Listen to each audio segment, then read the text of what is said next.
Medical negligence is the third leading cause of death after heart disease and cancer, costing at least 250,000 deaths every year in the U.S. In Ghana, 80% of deaths in hospitals can be linked to medical errors, and experts say that is unacceptable. Well, it doesn't look like we're making any progress here, because 4 people died this weekend through contaminated penicillin injections at the New Century Health Center. Even though 2 people have been remanded, one charged with murder, the other with aiding and abetting in connection with the deaths, it brings back the conversation of how far we have come as a country in delivering health care. What are the standard operative procedures in administering drugs to patients? Are we strictly adhering to these procedures? We have all the answers on PM Express tonight, plus some updates on the Century Health Facility injection deaths right now, right here on PM Express. My name is Aisha Ibrahim.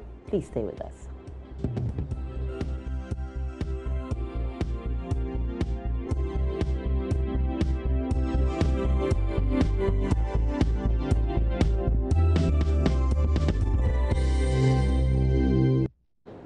Welcome back to PM Express. We're talking medical negligence. My guests tonight are already seated. Dr. Mark Jadosi is a clinical pharmacy specialist and head of pharmaceutical services at the International Maritime Hospital in Tema. And George Sablan is also a pharmacist with the Pharmacovigilance Department, that's a mouthful, at the FDA, both members of the Pharmaceutical Society of Ghana. 2 experienced pharmacists. I can assure you of a very interesting conversation tonight. First, let's hear from the brother of the brother and father of the two of the deceased we're talking about. I went straight to the hospital. So my sister's condition, it was so bad. You know, just like a yam will get rotten and you scoop the inside. That's how the sore was. So the surgeon said that, according to the surgeon, they'll scoop some of her parts, body parts, in a way of plastic surgery to heal the place, and they'll address the place. And for the next day, when they come back again, the whole place will be rotten again. And it was scattering. It was deepening and scattering. So the last time, the surgeon said that his last hope is what he's doing, because he didn't know which part he should cut again. And the sore persisted. He wasn't the only person. She wasn't the only person. There were 5 on admission that day. And then I visited all of them. They all had 3 surgeons, consequently. And all of them had gone to the same clinic. Yeah, the same clinic. But when I instead on the nurse to tell me what happened, she said all that she knew was that the drug the man usually used got finished. But he mixed some drugs before injecting them. That's what the nurse told me. And then another nurse also confirmed the same story from the health insurance by a worker called Bracken. She told him the same thing. And then I went to the hospital. Then every time I go to the hospital, my sister is in pain. She couldn't eat. She's always pain. She was always lying down there because the place was affected. And then the sad thing I also heard that she had a very close friend who came to disclose to us just last Monday that she was even in her menses before that's what's happening. So she couldn't bear both pain. But when she's in the menses, she feels so much pain, cramps and all that. She feels it. I know. In brief, the eyes was foaming, and I realized my boy was dying.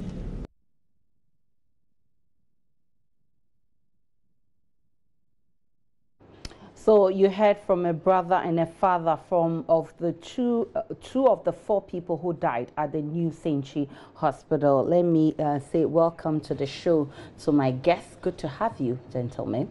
Thank you. Thank you. Let me start with Dr. Jadosi. I mean, the lives of these 4 people could have spared if only somebody was a bit extra careful.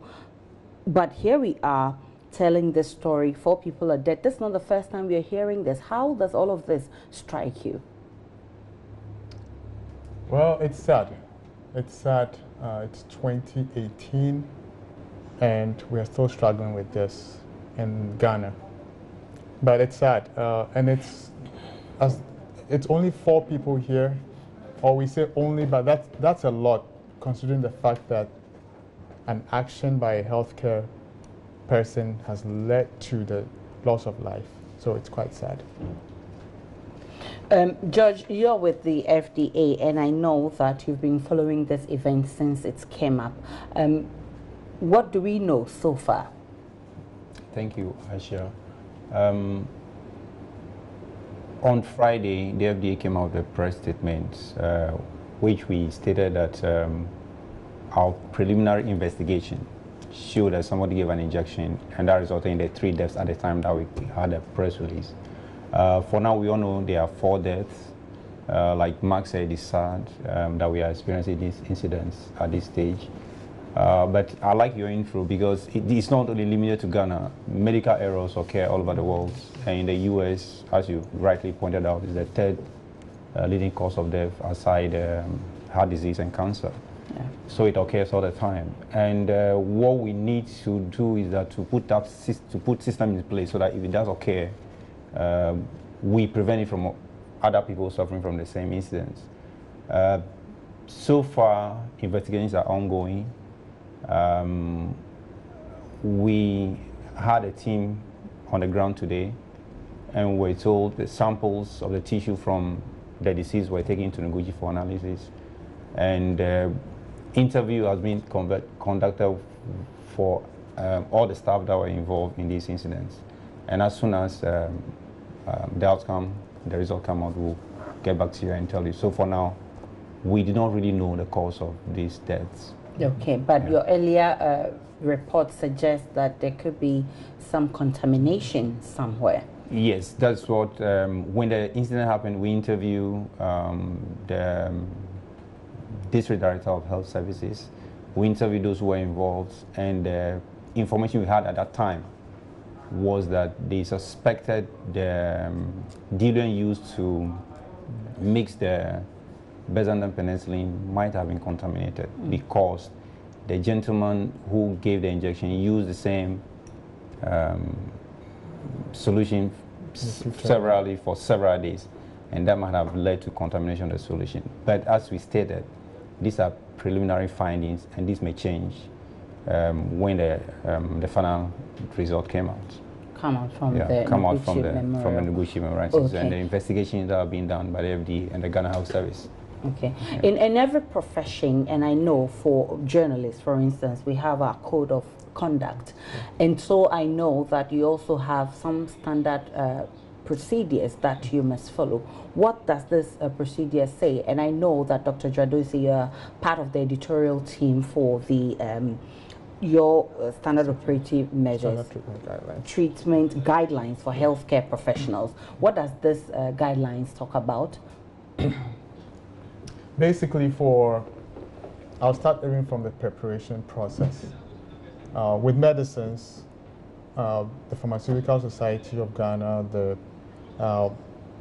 the Office of the National Chief Pharmacist, the Pharmacy Council, the FDA and co, they have a set of guidelines even on preparation before you administer to a patient. And then especially talking about injectables, because this has to do with injections, I'll talk about the injections part of it. Before you actually administer anything to a patient, it has to go through a sterile process. Basically, anything that you inject has to be prepared in a sterile environment so it does not get contaminated. So if you inject somebody with something that is not sterile, they end up getting an infection, even though they have an infection, so they get a secondary infection, or you may end up hurting them.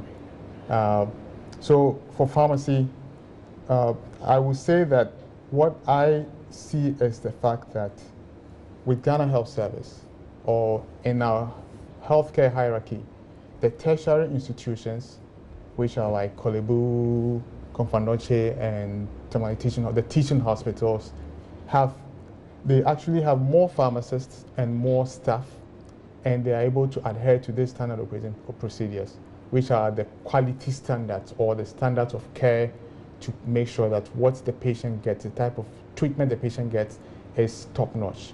As you go down the healthcare ladder, so from the tertiary hospitals, you go to the regional hospitals, which are also very well equipped, and you come to the district hospitals. When you get down to the clinics, so like the health centers, the clinics, the CHIPS compounds, and so forth, there are no pharmacists.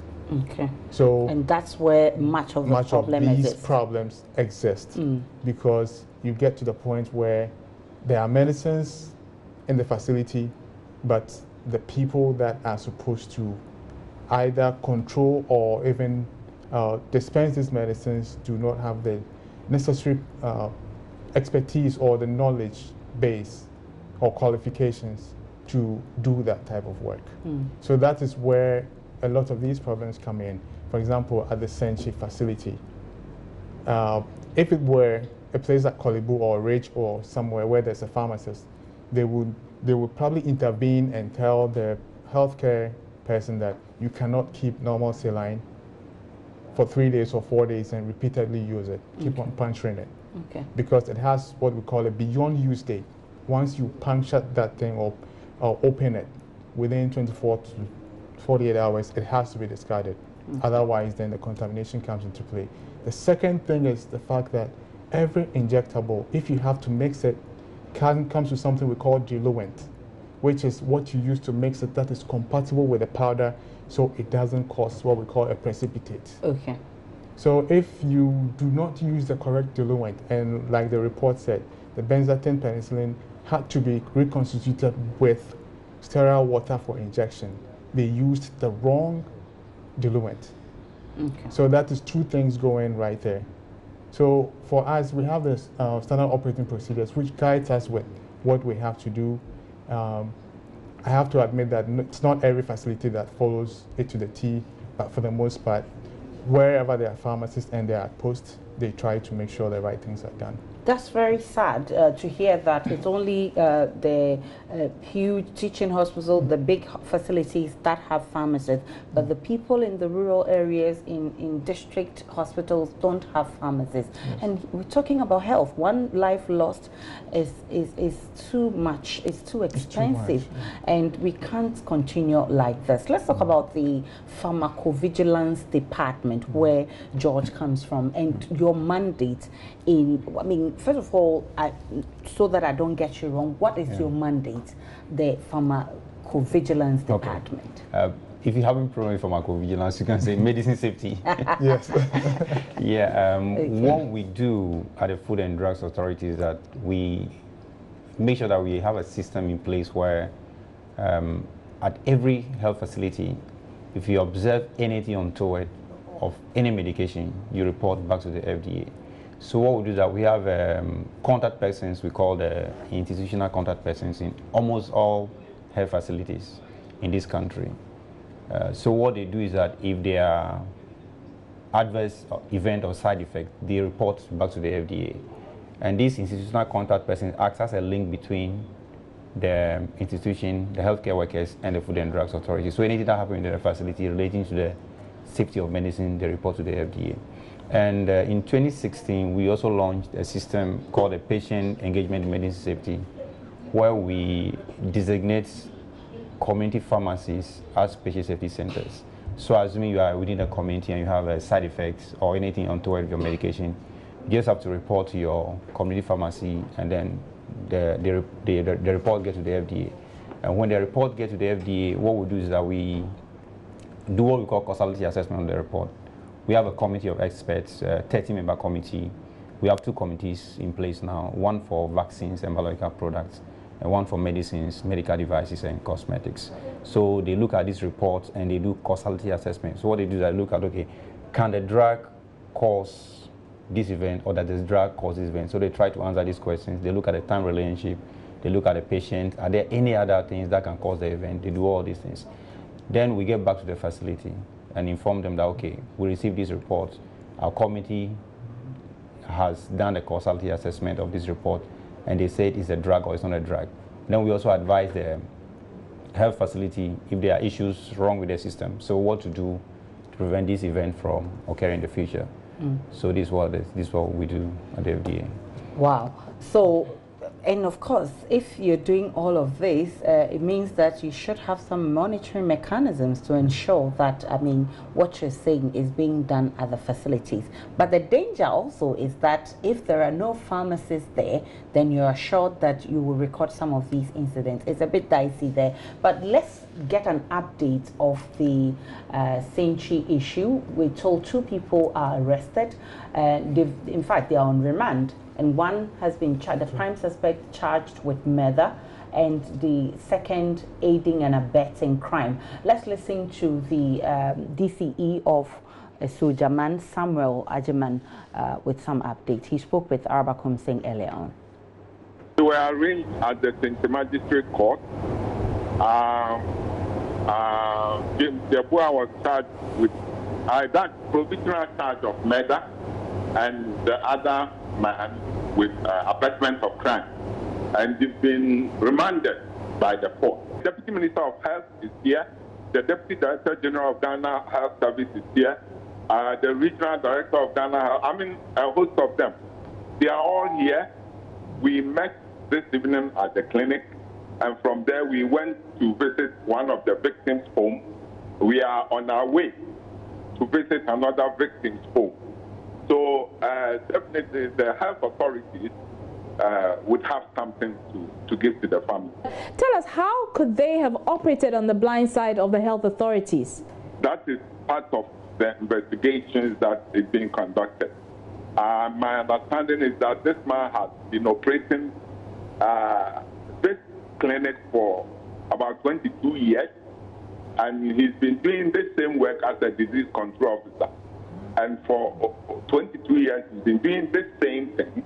So no one understands how come this happened. And it's only investigations that can bring about what actually happened. So all these are being investigated under investigation. So we are waiting for the outcome of the investigations being conducted. The CID, the detectives are handling the issue. The criminal aspect. Apart from that, the Ghana Food and Drugs Authority and the Ghana Health Service themselves are all set up bodies to investigate. I understand a sample has been sent to Noguchi Memorial Institute. All right. Now, what happens to the facility? Has it been shut down, or it will continue to operate? The facility is continuing to operate. The OPD is still in operation. It is injection which the facility has been stopped from giving injection until further notice. So the normal OPD services is being rendered.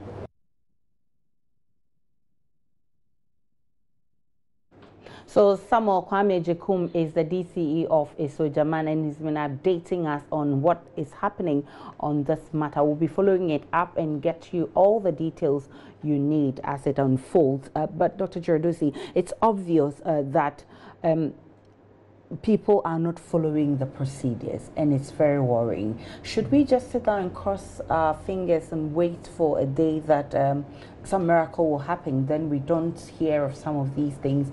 And also considering the fact that it can happen to anyone, what is your society, and both of you are members of the Pharmaceutical Society of Ghana, what efforts are you making, since it's it's an open secret that these standards are not being followed across the country? First of all, the injection of medications is beyond the pharmacists. So that is outside our scope of practice. Okay. What I will state, especially for this case, is the fact that for Ghana Health Service, they have different categories of personnel and what they can do. They have certain level of people that can give injections. There are some that can administer medicines. There are some that can do this and do that. With pharmacy practice also, we have similar rules or scope of practice laws that we have to follow. And I think for pharmacy, most of the laws are being followed because our societies, Pharmacy Council and so forth, they will clamp down on you if they find out. That notwithstanding, yes, some laws are being broken. across board, from the pharmacy side to the medical facilities. And what we need, I would say this, having practiced in in the U.S. for 9 years before coming back home to work. Our medical laws are too weak. You know, it looks like it's a field day for everyone. Nobody really takes up, or I wouldn't say nobody, but very few people take up that responsibility of, I have a patient and this person has entrusted their life into my hand, and I have to do whatever it takes to make sure that they are safe and sound when they are leaving my doors. Okay. So the first thing I'll say is the nation has to, this has to be a wake-up call for the whole medical community, where we start looking at our laws again, practice laws, practice regulations, standards. And a lot of these things are happening not because people don't want to do it, but I also put down a few things like education. People are not educated enough to fit into some of the roles that they play. For example, I don't know the qualifications of the disease control officer, but if I was a hospital administrator, I wouldn't put him there to be the person injecting, because they are trained to control diseases, but I don't know the scope, where he falls to be able to give injections. And then the second one is, for example, where I work, my facility, we decided pharmacy is the only person that will mix intravenous medicines for the other departments. So if we give this to nursing, or if we give this to somebody that is not qualified or does not have the necessary knowledge to do it, it leads to some of these errors. So the first thing is education. The next thing we have to also look at is the curricula in our universities. Are we teaching the different types of people the right type of things to fit into the type of jobs that we are putting them in? And then the third one is the laws. The laws must work. But then we shouldn't just sweep things under the carpet when they happen. The hospitals must have reporting systems. They must have, like what in the US, they have the ISMP, which is the Institute for Safe Medication Practices, hospital safety programs, safety management programs, safety officers, and then also internal reporting. If there is an error within the hospital, how many people report without fear of intimidation? How many people will stand out and say, no, you know what, you're going to do this to this patient, I think it's going to hurt the patient, we shouldn't do it. Okay. And then how many people, before they even administer a test, a physician or nurse or whatever, they sit down to do that cross-check or double-check system.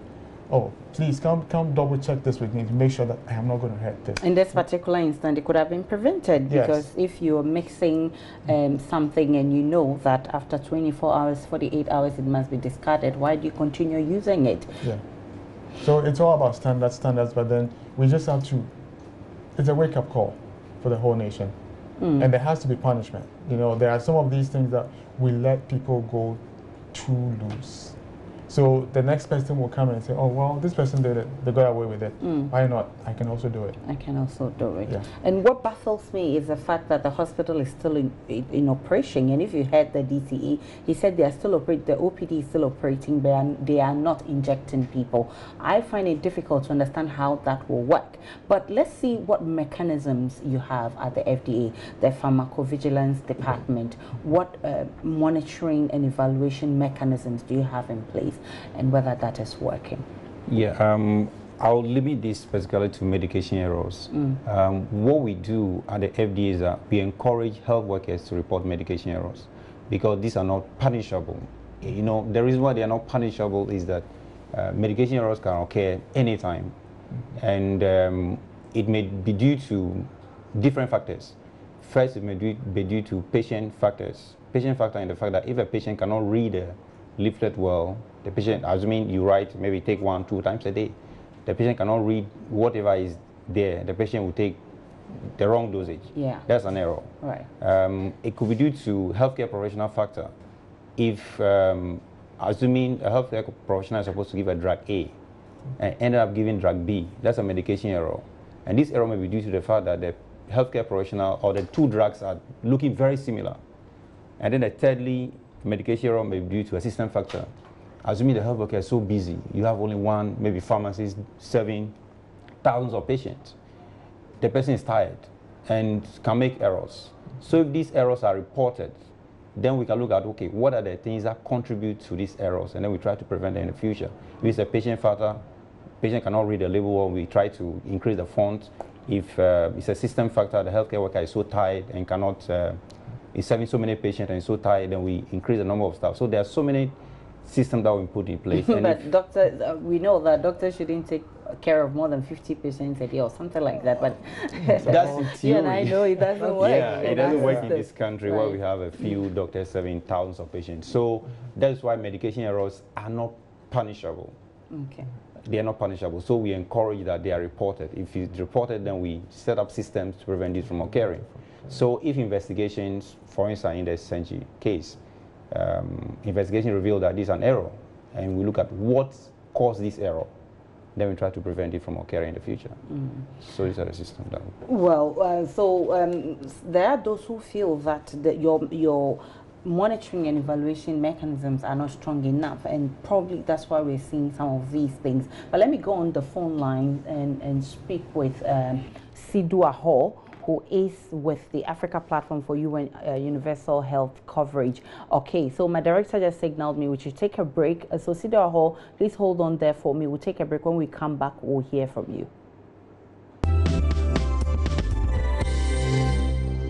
Welcome back. You're still watching PM Express. We're talking medical negligence, and in relation to the issue at the New Senchi hospital, and we're told that 4 people are dead, 2 people are arrested in connection with the deaths, and 1 charged with murder, the other one aiding and abetting crime. On the phone lines is Sidua Ho, who is with the Africa Platform for UN Universal Health Coverage.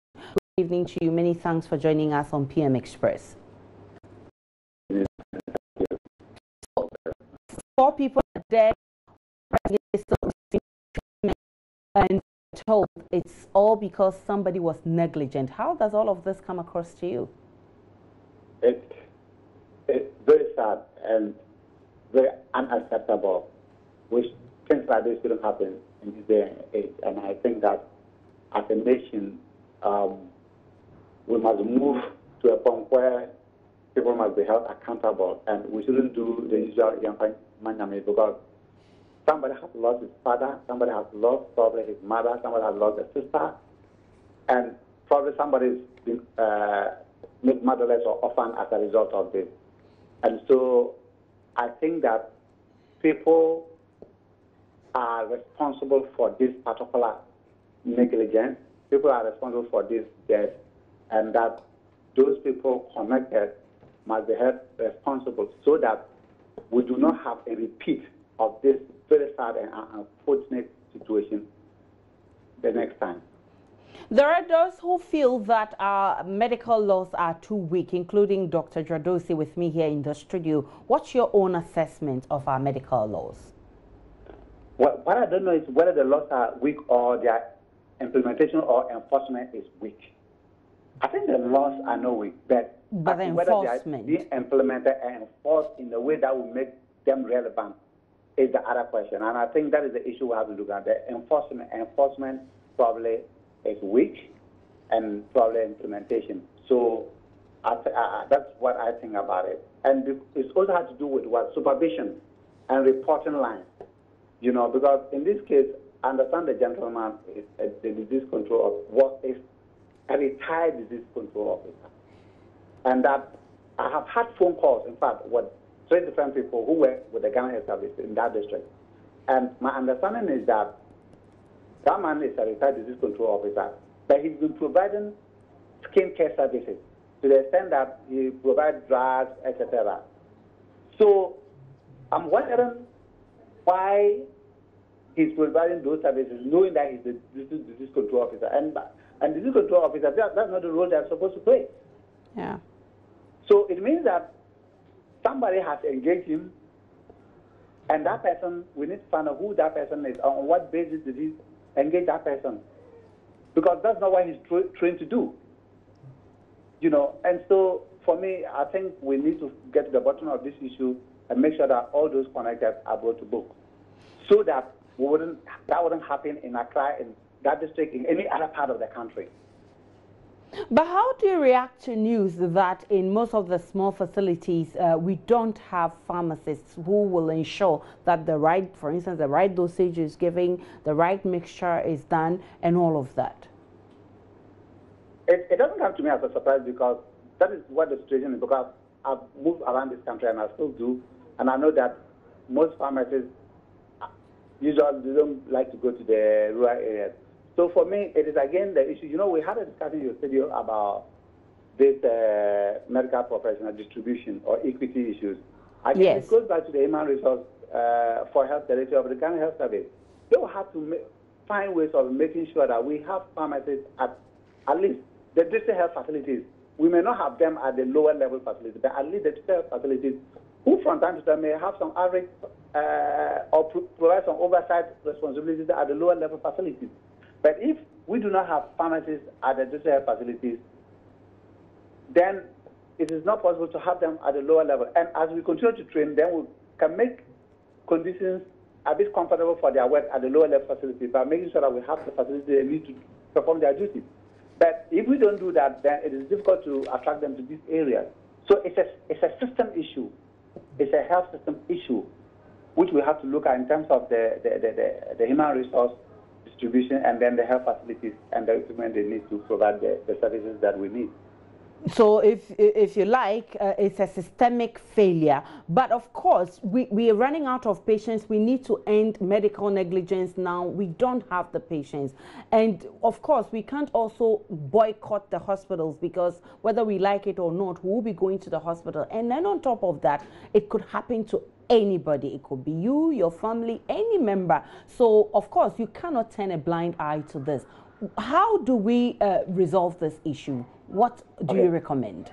Before I even get to the issue of the recommendation, I would like to indicate that the Medical and Dental Council, I think they need to step up, because some of the private facilities, and I've always said that some of the private medical facilities, I can tell you that they are having people who wear uniforms and providing services as nurses. Some of them are not trained as nurses. Some of them are not trained as nurses. But it is difficult to know, because I've had about 4 years ago, I had that experience with a relative. All right? So that is one place we need to begin to look at. Because for government hospital, it's difficult to have somebody who will work as a nurse and not trained. That one is not possible within public facilities. But for some of the private, not all, some of the private facilities. So right. They will have to increase their monitoring and check to make sure that they check to ensure that all those people who are working in this private facility, they check to ensure which schools are there, what are their services, which have this. They have to do that. Right. That will be one way to save us. If not, we will have people, quack nurses, etc., who will be providing services for you for which they are not trained to do, and that will lead to need-led death or preventable death. But beyond that, in terms of talking of the recommendations, again, it has to do with the system. There must be proper protocols have to be followed, supervision has to be strengthened, and reporting system has to be improved, so that we do not have situations where people we have a lot of negligence. And again, we must have a kind of system of gatekeeper system within the hospital server, so that if something happens, how are we sure that that issue will not be swept under the cover or be shelved? How are we sure that people at the higher level will get to hear and that they will not cover it up? Because we have relied over time on the let me say the players being their own referee, and that will not work. So we must find a way of having a neutral gatekeeper that can serve as a kind of like an eye on what happens within the health facilities. That's one way out. But beyond that, we have to improve on the reporting, the monitoring, etc. All right, many thanks to you. Sidwaho is with the Africa Platform for Universal Health Coverage, and he was also hitting the point that Dr. Dradosi was making, that people are not punished enough for medical negligence. And of course, George pointed it out that a lot of people do not report, and it comes back to the conversation that when they report, what I mean, what outcome do they get from the reporting? But all of these indicates one thing, that either the pharmacovigilance department is not doing much, or two, it has to tighten its nose to be able to check some of these things. Which of them are you not doing right? Yeah, thank you very much. I like what the gentleman on the line said, that we have to have a system, a gatekeeper system, where issues or safety issues that happen at the facility are not swept under the carpet. Now, that's why I keep insisting that medication errors, let's not scare people by saying that they'll be punished, they'll be punished, they'll be punished. If we do that, any safety issue that happen in the facility will be swept under the carpet. We're not even going to go. We're not get to know. Yes, we're not going to know about it. Right. Not too long ago, the Ghana Health Service, I was with the Ghana Health, we're developing a system called patient safety policy. Okay. Where the basic of the whole policy is that to err is human. Medication error is not punishable. That's the bottom line. So any issue that happens at the facility, whether it be medication error or adverse event, it's not punishable. Right. That's what we have to tell the healthcare workers, so that if these things happen, they don't sweep it under the carpet. Now, as to whether the system is working or not, I can tell you for sure that the system is working quite well, because they are sorry. The issue of not sweeping the issue under the carpet, if we tell them that it's not punishable, so we get to hear. How about telling them it's punishable, so that they're very careful, they're extremely careful it doesn't happen? Several research have shown that if you keep telling health workers that adverse events, medication errors are punishable, if it happens, you're not going to go on about it, because you are not there with them. Yeah. So if the issue happens, they hide it from, they don't report to anybody, and you cannot even help them to prevent it from occurring in the future. Right. So the best way to go is to encourage health workers to report safety issues, be it medication error or adverse events, so that you can prevent from happening. Together with the authorities, they can have systems in place, SOPs and procedures, so that they can prevent it from happening. Okay. Just as I was saying, there are quite a number of safety issues that has been reported to the FDA, and we have helped the facilities put in systems to prevent this from happening in the future. Just not too long ago, there was an issue with a product that the report was that it wasn't working. And when we investigated, the health workers kept reporting to the FDA that this product that we are using is not working. And when we investigated, we got to know that they were not giving the right dosage to the patient. That's why it wasn't working for them. Okay. So we set up systems where the manufacturers had to train the health workers. Those who import the product have to develop leaflets and posters to educate the health workers on the correct dosage. As soon as we did all these things, the reports stopped coming. So it means the system that we've implemented has worked. So what we advise health workers to do is that every safety issue must be reported, and it's only through the reports that we can prevent this from happening in the future. If you don't report, you don't get to know, you cannot have set up the system to help them prevent this from occurring. Yeah. Doc, there should always be a way out if some of these things happen. For instance, the last person who is receiving treatment, I'm sure if the other four, they recognized it earlier and started doing some of these preventive measures they're doing for this last person, probably they wouldn't have died. In case it happens, what also are the measures to put in place to try and correct it? And if in this facility, if there was a pharmacy, I'm sure probably something could have been done earlier, so we prevent the deaths. Yes, if this happens in a facility, typically the facilities are supposed to have systems or policies in place on how to address medical errors or medication errors or incidents. I call it incidents, so that depending on what type of incidents it is, it will be addressed by the appropriate. If it is medication related, then let's look at the pathway to which we got where we got to. Does it have to do with prescribing? Does it have to do with the preparation of the medicine? Does it have to do with even the procurement of it or availability? In this case, we also had something that the medicine they were using ran out and the guy decided to make certain things. So we look at the root cause of it. If it has happened, then you have to think about, okay, what type of effect has it had on the patient, and how do we fix this effect quickly or reverse it to prevent further damage to the patient or harm to the patient. So in this case, as like in Senchi, where the tissue around the injection site started necrosing or started decaying or whatever it is. Right. I would also look at things like, is this something I can manage here, or do I need to refer? Yeah.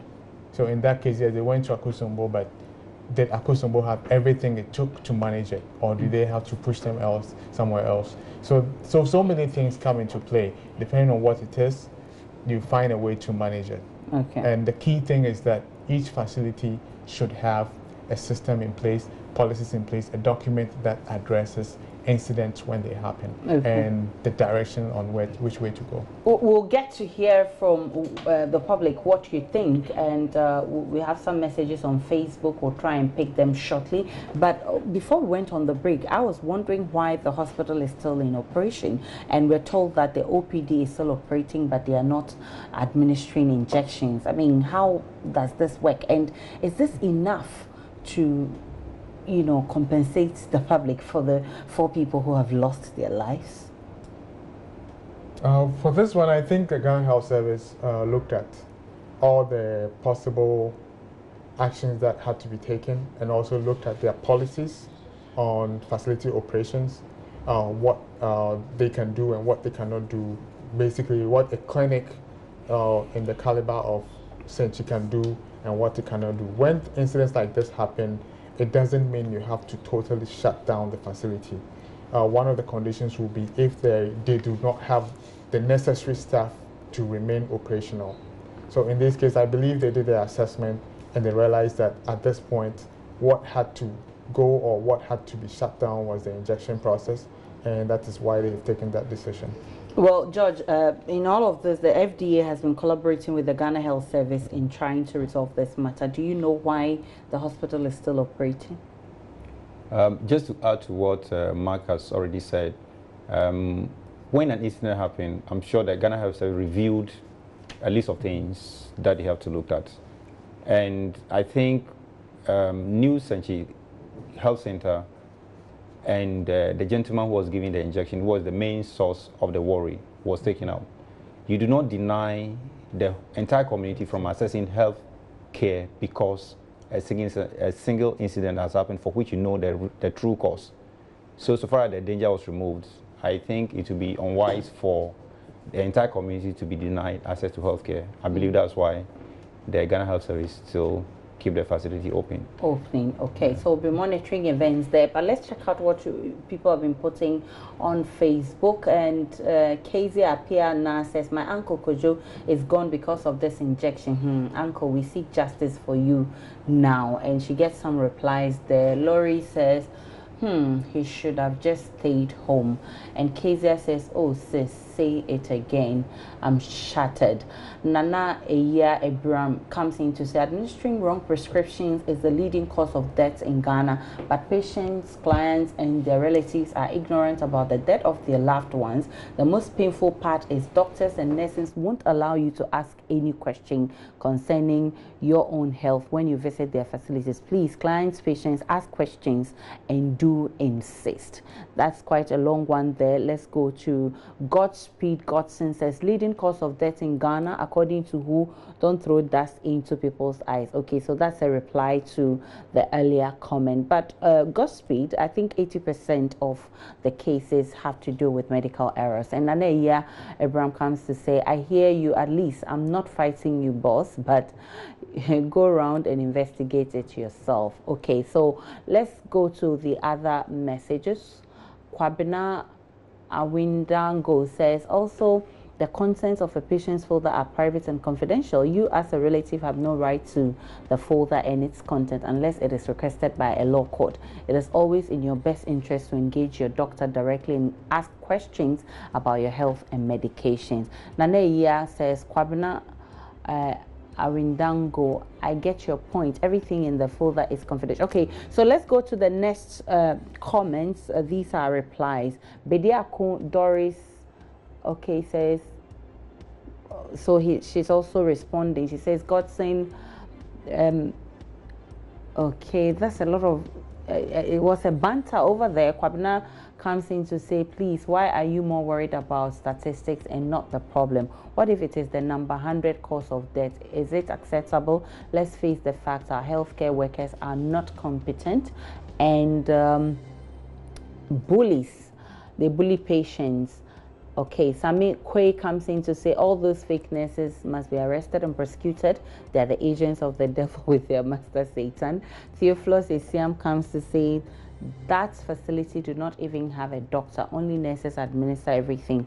They should be brought to book to serve as a deterrent to others. My poor village. Those are very interesting comments. And if you see the number of comments on this, you will tell how passionate people are because health matters are very delicate. And okay, so Dr. Jadosi, as an individual, I need to play a role in ensuring, and if you heard one of the people who commented said you must insist and ask questions, of course, but here I find myself in the hospital. I don't know what kind of medication is being administered to me. How do I ask questions? How do I ensure the doctor is doing the right thing? I don't know anything about medicine. Well, I side with the patients, and sadly I will have to comment on this and say that we as professionals or medical professionals in Ghana have to do a better job educating our patients. I come from a system where once you are admitted, after we diagnose you or find out what is wrong with you, we come and sit with you and explain to you even the therapy. When your medicines are written or prescribed to you, a pharmacist comes to sit by your bedside and tells you you're on drug A, B, C. This is the drug, this is what it's doing for you, this is the dose. Unfortunately here, some doctors do a very excellent job explaining, but like the person said, some of us, even pharmacists, we bully our patients. I've heard questions like, are you the doctor, are you the one treating yourself? And I think for our society it's unacceptable. We have to stand up and do a better job. We as practitioners, we have to be able to explain to the patient everything that we have found and help get their consent even in treatment. Right. That is very important.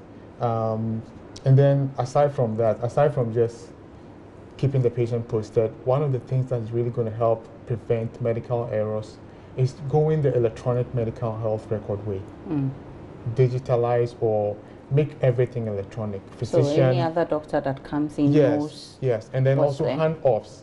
I've been to some clinics where you go and you ask the nurse, oh, what is wrong with this patient? Oh, the doctor didn't tell me what's wrong with the patient. Or the nurse is leaving at 2 p.m. And they don't someone give is a good taking hand-off. over. So they don't hand over the patient appropriately. So the person comes in and they don't know what is going on. So it leads to a lot of medical errors. So these are some of the things I think with time, if we can adopt that thing and then break the jinx off, the patient does not need to know. Of course, it's not everything that our patients need to know, but the necessary thing that they need to know to also make a decision about their care. I think that will improve healthcare in the country. George, like I said earlier, you've been collaborating with the Ghana Health Service, and you told us that you're still investigating the matter. Samples have been taken to Noguchi. So now that 2 people have been remanded, does the matter end there?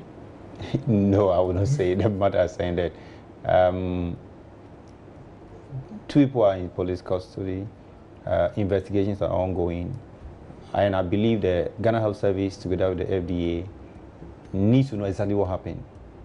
And for us, from the FDA and the Ghana Health Service point of view, how do we prevent this from occurring in the future? That's the objective of this entire investigation. Okay. And then the police does the investigation. And if somebody is found culpable, then the law will deal with them. Okay, so how differently are you going to do things, knowing that we hear this all the time when some of these things happen? I think I explained to you earlier system that we have put in place when similar incidents happen. It's just that we don't come out and say everything. Okay. If we get to know what really happened, we'll surely put in system to prevent it from happening in the future. Okay, and that's how we wrap up the conversation tonight. Many thanks to you. George Sablin is with the Pharmacovigilance Department of the FDA, and Dr. Mark Jadosi is a clinical pharmacist. He doubles as he does a lot of things. He's with the International Maritime Hospital in Tema as well. Many thanks for coming, and you at home, thank you so much for watching. And if you heard, we all have to prevent medical negligence. You and I could happen to any of us, our family, our friends, and our neighbors. So let's be our brothers keepers and prevent medical negligence. My name is Aisha Ibrahim. Many thanks for watching and have a great one.